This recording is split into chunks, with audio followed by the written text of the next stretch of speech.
Hi, I'm Pierre Burton. Looking back on my career, you know, I cannot count the number of times a young man or a young woman has come up to me and said, "Hey, Mr. Burton, what's the best way to roll a joint?" Well, let me tell you, it's not that way. Yeah. Last week we showed you Pierre Burton's tips on rolling the perfect joint. That was on Rick Mercer's Monday Report show. We clearly touched a nerve. The notorious segment drew a flood of response from viewers, so we invited two of you to come on the show and further the debate. Desmond Burton Williams is a law school graduate and was not impressed with Pierre Burton's roll of the joint. Michael Hanley has just received his master's in molecular biology. He believes Mr. Burton is making a point about pot that is long overdue. Gentlemen, thank you for joining us. Thank you. Thank you. Desmond, I want to start with you. Make your point, the bottom line. Why were you not impressed? Well, basically, I just think that this revelation really doesn't go to serve the image that we have of someone like Mr. Burton. In what way? Well, we have an image of an intellectual, somewhat of an icon, basically one of the nation's chief storytellers, and I don't think that this public revelation of pot smoking really serves that image very well. But can an icon not smoke pot, or? Well, I think in this case it really isn't all that becoming of the image that we would normally have of someone like Mr. Pierre Burton. Michael, bottom line it for us. What is your position on why you think this is fine? Well, I'll take the piece for what it was. I think it was a satirization of how outdated our cannabis laws are, where 3 million Canadians regularly smoke marijuana, and we are going to criminalize them. And I think it's a satire piece where someone like Pierre Burton, 80 years old, who could be considered a criminal under our current legislation. Desmond, is that's really the bottom of it. We all know it was a comedy segment, but were you offended, not that Pierre Burton did it and maybe your image of Pierre Burton has changed, but that this says that he's in some way endorsing something that you think is bad for the country? Well, first off, I wasn't really offended so much. I just thought it was somewhat awkward.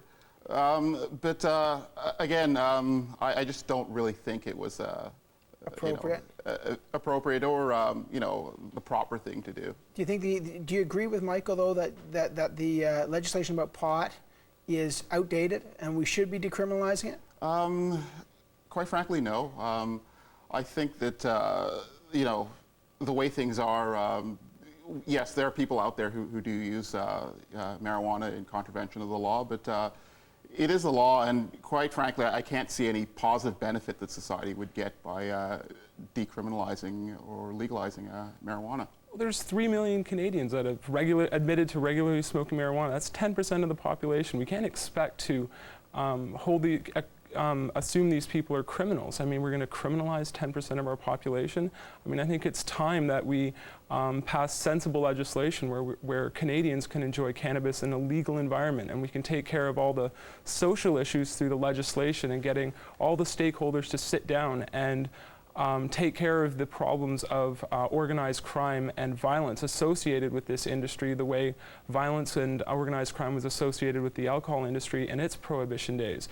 I mean, you had your police officer on last week talking about the dangers of grow-ops and things like this, and only through a legal environment can we have these grow-ops regulated and inspected by the fire department and sit down and write regulations for this, and it can take care of all the stakeholders' concerns in this, as well as we've seen increase use amongst teens. And the only way that we're going to be able to tackle this and reduce teen use is through legalization, limiting the access only to adults, and investing in education programs which have been attributed to lower smoking rates amongst teens. Do you buy this?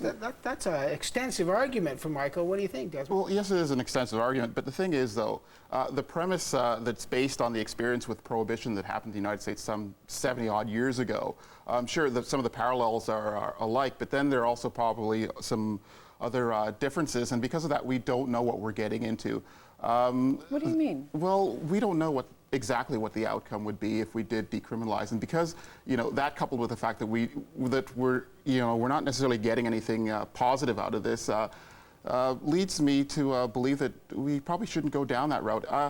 I would perhaps reconsider my position on the issue if perhaps the law enforcement community as a whole came out and endorsed such a move, but I haven't heard that as of Well, yet. I don't think they'll ever come out and to endorse it because look at the millions, the hundreds of millions of dollars being spent on policing this and going and for them busting grow ops. I mean, this is a huge industry for the police force, and they're just another, in my view, they're just going to be concerned about their budgets getting cut and, you know, police officers not having as many jobs out there to bust these grow ops. I mean, yes, because we'd have to move resources away from policing it into legalizing it, and also moving some of those resources towards border control. Desmond, we have And about you 10 say there's seconds nothing left. positive coming out of legalization. There's nothing positive coming out of prohibition either, where we are criminalizing 3 million Canadians, Okay, we gotta 10% get of the to Desmond. population. Yes, but the thing is, though, I mean, surely if this was such a minor nuisance, I mean, the police forces would be arguing, yeah, let's put our resources somewhere else, but they're not doing that, really. Again, there are just too many unknowns here just to rush out and to do this at this time. All right, we have to leave it there, gentlemen. Thank you both very much for coming in. Thank you. We've got to go to a break, but when we return, there's lots more feedback on our feedback online. But when we come back, Desperate Housewives, is it titillation, a new kind of feminism, or just good TV? Stick around. Or bad?